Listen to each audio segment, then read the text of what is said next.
my kind of silly attempts at jokes, finding new things that LB might stand for. My favorite was Lab Bible. Slightly irreverent touch. Anyway, that's actually really irrelevant to what I'm going to talk about. So welcome.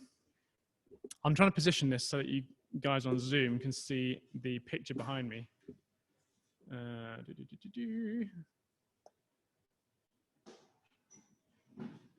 we go. In fact, I might actually do the rock star thing and go all Mick Jagger on you guys, and remove myself slightly over here. Okay, does that work for everyone on Zoom? Great. All right. Hello, everyone. So we are, we're starting a new Easter series. It's only a 3-parter, kind of short, but it's going to be focusing on the 3 kind of key days of Easter. So, well, I mean, there's arguably more key days, but we're going to focus on 3. So Good Friday, then Easter Saturday, and Easter Sunday, and kind of chart the progress through 3 talks. And I was fascinated as I was kind of putting together the series by the link between Easter and Genesis, the kind of creation story, because in Easter we have the culmination of something of like a journey of God coming to earth to kind of put in place something, and then we have a key phrase that Jesus says, "It is finished," which links back to Genesis chapter 2, when it says God finished all the works that he set out to do. And then you have the Saturday, which is like a rest, and in Genesis you have God finishing all of his works and then resting on the 7th day. And then after that God builds a garden and commissions Adam to carry on his work in the world. And then we see in the New Testament, we have Jesus in a garden, and then commissioning his followers to carry on his work in the world. So there's a real parallel from the beginning of the Bible to the story of Jesus' death and resurrection. And I was fascinated by that, and so I thought, right, okay, we'll do this. We'll do these 3 stages. So the Friday is all about it is finished. So we're going to talk about that today. And then next week, the Saturday is about the rest in between. Like what does it mean to kind of have that kind of pause? And then the Sunday is all about the kind of moving on into commissioning of us as Jesus followers ultimately. So does that make sense so far? Yeah, does that sound exciting? Great. So Friday. Now I bashed out the sermon series notes really quickly, really easily. And I was like, this is going to be great. And then when it came to actually preparing the Friday preach, I was like, okay, this is not going well. And it took me ages, and I was agonizing about how to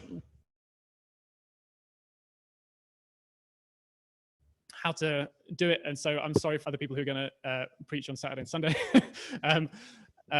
I get how you probably feel trying to follow my sermon notes.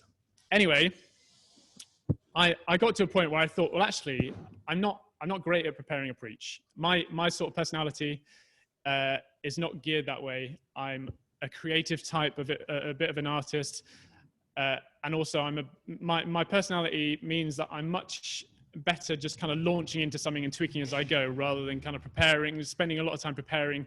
Laura is the is the epitome of a preparation person. She prepares and prepares and prepares, and then when she does the thing, it's like kapow.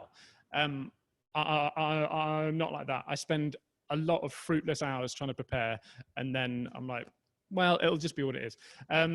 So I thought, well, how can I use my own personality, my own skill set well? So this is kind of an experiment in that. So I hope you'll go with me. My thought is that we're going to kind of approach it in terms of an allegory of art. So you see this thing behind me. I drew this morning in my garden early when no one else is up. And yeah, I don't know if you can kind of tell what it is, kind of tell the various elements of it. There's obviously a cross. So, I mean, you're probably tracking with me so far. There's a cross, fairly simple imagery. Two hands. That's Jesus's hands. One is fingers outstretched. One is fingers clenched in a fist. So I kind of thought, like, what kind of imagery do I think of when I think of Jesus on the cross and the agony of Good Friday? Well, I think of the kind of forced vulnerability of the hand outstretched, and kind of thinking of the body exposed, and really just kind of it's a very vulnerable picture, and the hand outstretched is all about that. And then the clenched fist is partly about the kind of where when you're in a lot of pain, you kind of clench your fist. It's a very kind of pain-based thing, but also there's a bit of an extra meaning in there of kind of like getting things done. Like this is a kind of a power fist as well. And then I just kind of went crazy, and I thought, I'm just going to do a kind of a pattern, like a line pattern around the cross. And then that kind of turned into, there's thorns. So like it kind of looks like a plant. So I'm going to put thorns on. And then I thought, well, thorns, yeah, because the crown of thorns, they're kind of above the cross, and thorns are about the crown of thorns. But then thorns on a plant, they come with flowers as well. It's not like you don't generally get a plant that's just thorns. There's also flowers. So I thought, well, I'll put flowers on the bottom. And then I thought, well, I'm going to put a heart in the middle, because it's all about the heart. It's all about the love of God. So so I just kind of bashed this out this morning, and I thought, well, I'll kind of do something, and then I'll kind of tweak as I go. And really, I wanted to kind of get you guys on board with the idea that I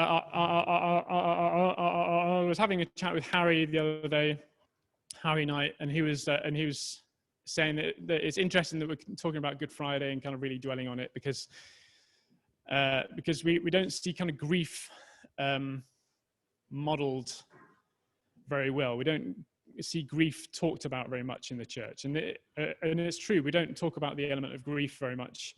And it's really important for us to try and get to grips healthily with this element of grief, particularly when it comes to Good Friday, when it comes to the death of the death of our Lord. And if you think of the disciples at the foot of the cross, and they haven't got, that is a moment of pure grief and confusion and sadness and bleakness, and we don't talk about that. We don't kind of really kind of get into that very much. And I was kind of talking about this with Harry, and and he's really into it sounds weird to say he's into grief. He's not really into grief in that way, but just interested in the idea. And and so I thought, well, great. Well, I'll kind of explore it through art. And so I just wanted to start with a picture, but then we're going to kind of tweak as we go. Hello, Claire. You're just in time for me to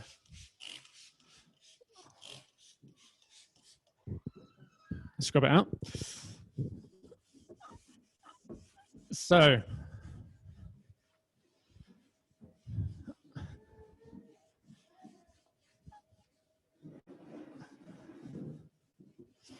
I made that this morning, and I kind of looked at it and thought, well, that looks pretty good. It looks all right. Yeah, I mean, I didn't think in terms of God, like looking at the world, like that is very good. Partly because I don't have that sort of self-confidence. But I thought that that'll do. That's a decent bit of art. But I intentionally wanted to scrub it out to kind of start again, because like I just want to kind of give you a bit of an insight into how my mind works, how my kind of creative process is just kind of like bouncing all over the place.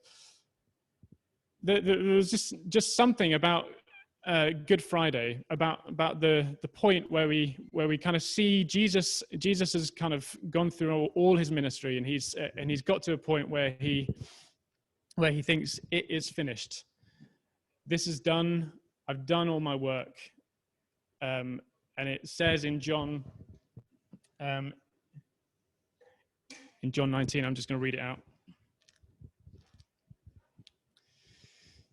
I should have given you this, Nick, to put on the screen, but I'll just read it. So John 19:28. After this, Jesus, knowing that all was now finished, said, to fulfill the scripture, I thirst. A jar full of sour wine stood there, so they put a sponge full of the sour wine on a hyssop branch and held it to his mouth. And when Jesus had received the sour wine, he said, it is finished. And he bowed his head and gave up his spirit. So Jesus has done his work, and previously in the chapter, he prays. Well, not in that chapter, in a couple of chapters previously, he prays what is titled in my Bible the high priestly prayer, and he says to God, I glorified you on earth, having accomplished the work that you gave me to do. And now, Father, glorify me in your own presence with the glory that I had with you before the world existed. So Jesus has had all this time. He's had 33 years on earth. He's only really kind of done 3 of those as like formal ministry. But he's got to the point where he is confident that he has done all that he set out to do. He's created a masterpiece, and he's stood back and said, yeah, that's it. That's my magnum opus. That's my artwork. It's my masterpiece. This is my Sistine Chapel. And then he goes to die. He goes to be with God. And suddenly all goes black. And the disciples are standing there being like, what the heck? Why did he just scrub it all out? And to me, that's really profound. It's a really profound moment, and it's a moment of confusion. It's a moment of kind of like not only confusion, but sadness and disappointment, and you just must feel for these, because I realize you can just see the picture, not me. You can just feel this sense of they've been with Jesus, and they kind of should know what's going on, but you read these accounts and you think these guys had no idea what was happening. They kind of saw Jesus dying, and they thought, I have no idea what's going on here, and it's so confusing, it's so sad. And we have things like that in our lives all the time, don't we? We have periods of confusion, periods of grief. We have people die who are close to us all the time. We have people contract severe illnesses all the time. We have fractured relationships all the time. We have all sorts of things that bring about huge amounts of grief. And they're so confusing because we think, oh, but it was supposed to be so good. It was supposed to be so positive, like this life, particularly if we're Christians at the time, we think, but Jesus, I thought this life was supposed to be so positive. Like I thought kind of like now that I've got you, everything's going to be okay. And that's kind of what the disciples must have thought. And and you have this moment, and I just want to kind of dwell for a second in this moment that just feels like that. And there's no kind of, oh no, but we know about the resurrection kind of caveat. Like I just want us to kind of sit in that moment of Jesus dies. It's all a bit crap. It's all a bit confusing. What now? And I just, I was kind of thinking about that and and I just started thinking about the world of art and creativity, and how so much art and creativity comes out of points in our life that don't make sense, and that kind of that shake us up a bit and mix up our preconceptions, and really the only way to express some of that stuff is through the creative arts, through either creating or kind of being absorbed in something creative that somehow expresses things that we can't put words to. And I was looking at things, and maybe we could get a couple of pictures up, Nick. So I was kind of looking up some examples of art that has been made about the death of Jesus, and there's one. There's one. This one in particular really caught my eye. It's a picture drawn. I don't know if you guys in the room could see it. It's a bit bright here, but it's a picture painted from the perspective of Jesus on the cross by a guy called James Tissot, a French guy, and it's striking because you never see a picture like that. It's always just a picture of Jesus on the cross, but this picture is from the perspective of Jesus on the cross, and it's really it's really interesting, and I would recommend you go and look it up. And hey, Jason. Hey, and find it and have a look at it, have a real study of it, because it's really interesting.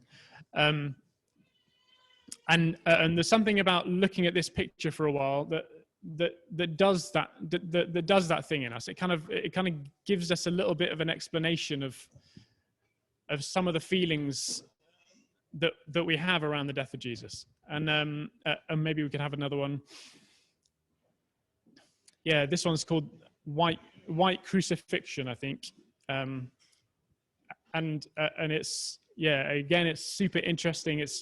It was painted during the Second World War as a bit of a response to the atrocities of Kristallnacht, the night in I can't actually remember. I think it's something like somewhere in Germany where it was just a massive slaughter of the Jews by the SS, and just a real horrific night. And and this guy who's a Jew, or at least from a Jewish background, painted this picture, and it shows Jesus on the cross, obviously, but with a prayer shawl and it's kind of him like depicted clearly as a Jew, which he was, but it was groundbreaking at the time because because the cross was seen by the Jews as a symbol of persecution of the Jews, and he kind of flipped all that around and said, well, actually, there's more to it. And yeah, again, just looking at the picture for a while, just kind of does something in your soul, and you can kind of appreciate some of the emotions. You can kind of just connect with some of the emotions that maybe you might miss. And maybe another one, just one more, just a random one, just chuck another one up. Yeah, here we go. So this one I think is by a guy called Zurbaran, and it was a gift to some monks. And just in contrast to the previous two, it's really just kind of stark and bare. There's a real kind of lifelike figurine of figure of Jesus. So it's a real it really kind of stands out. It's very kind of pops out against the black background. And yeah, again, just looking at it, and these are all just pictures that I identified with, and there'll be more things that you might identify with. Just as something about art that really helps us process emotion and helps us process difficult and confusing things. And for me, my personality, as well as being slightly kind of creative and artistic, my personality is one that really kind of seeks to avoid pain in all situations. And so I jump to things that help me switch off from pain and switch off from sadness. And so a long time ago, I decided just not to watch the news anymore, because it was just I was just in a constant place of pain, and I couldn't deal with it. And maybe that's an unhealthy thing, but yeah, and I go to that place a lot. And so for me, I don't spend a lot of time healthily processing emotions, or at least kind of sad emotions. I have a kind of a heart that tends to kind of absorb all the nice things in life and then kind of reject all the bad things in life. And so it doesn't then have quite a healthy balance. And so for me, I need to have something that helps me process the bad emotions, and or at least the kind of the other side of the balance. So yeah, so it kind of struck me that the art is this thing that kind of links the confusion of something like the crucifixion of Jesus and Good Friday with what it's all about, with what this story is all about. Because when we go back again to the parallel, so let me just read the bit from Genesis, which I neglected to do earlier on.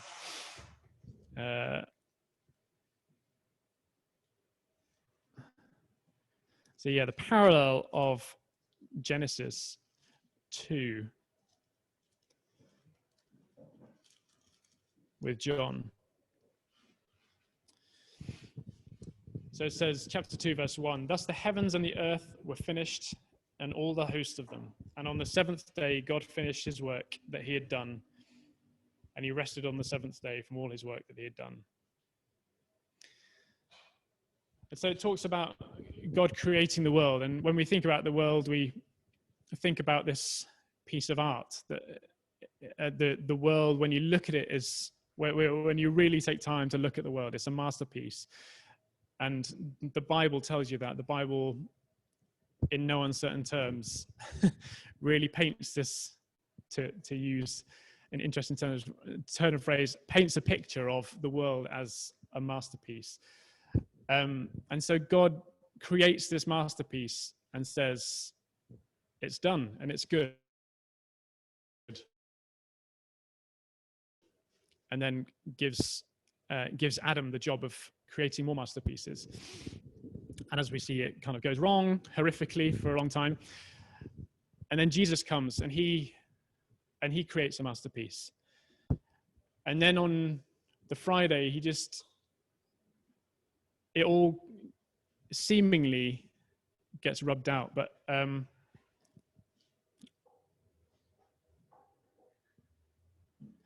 in the rubbing out, it's kind of like, and I'm not going to do one of those weird kind of you know, like how you see like street evangelists do like these cool kind of like kind of images that kind of have like a big reveal. Like I'm not actually that skilled, so it doesn't have a big reveal. But I just wanted to kind of start again, and it's just something about the about the scrubbed out the scrubbed out image that is quite profound, and then it kind of creates a blank canvas on which to start again and to start that artistic process again. And God has all of this stuff in mind. He has this stuff just kind of floating around, just like kind of weird creative juices just kind of float in a very disorganized way a lot of the time. Just it's very hard to explain art, isn't it? It's very, very hard to explain the artistic process. But yeah, you have this point where where Jesus commissions us to paint upon his blank canvas, and we kind of remember what he drew, and we kind of try and replicate it. But yeah, that's for Saturday and Sunday really. But for Friday, I just wanted to kind of dwell on that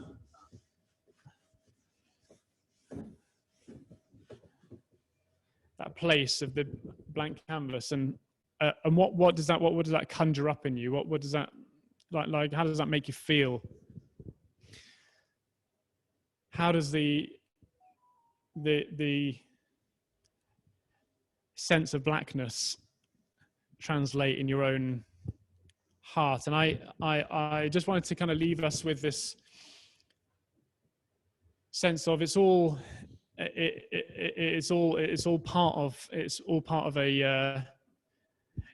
an extended work of art. So God says it is finished in Genesis, but of course it's not truly finished in the sense that we know that there's more that happens after Genesis, isn't there? And Jesus says it's finished on Good Friday, but we know that more happens after Good Friday. So obviously there's something else. There's more stuff that that comes after, and more stuff that's involved. So what does it mean? And I kind of want to leave it a little bit open-ended and a little bit open to interpretation. Partly so that the Saturday and the Sunday can kind of build on this, and partly to kind of set up a blank canvas for I think it's Laura and Doug who are going to preach on those ones. But I want us to kind of dwell in that place of crucifixion and darkness, and what does it mean for us, and how do we really engage with that as Christians on at Easter, because we don't just celebrate Easter Sunday. We really have to celebrate Good Friday, because it's where the work is accomplished. And so we're going to take communion. We're going to take communion this Sunday, and then the next two, hopefully, just to really kind of get to grips with the whole symbolism thing, and really get into it.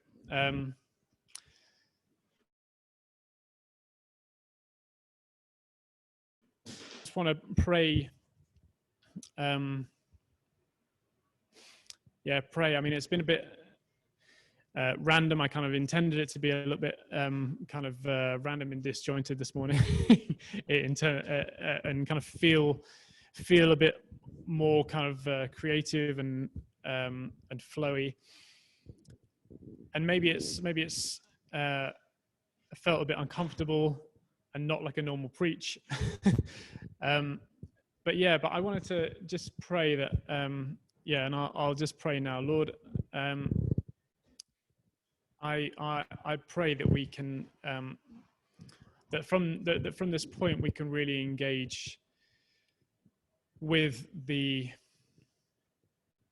hard to process emotions of Good Friday, and hard to deal with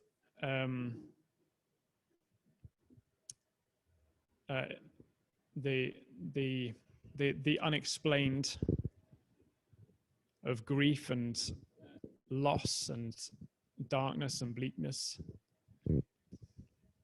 Lord, help us to understand partly that it's all part of a whole, that there is hope beyond everything, Lord, that there's always something that follows the blackness. Lord, help us to really engage strongly in that moment of grief and confusion. And Lord, thank you for your gift of art and creativity.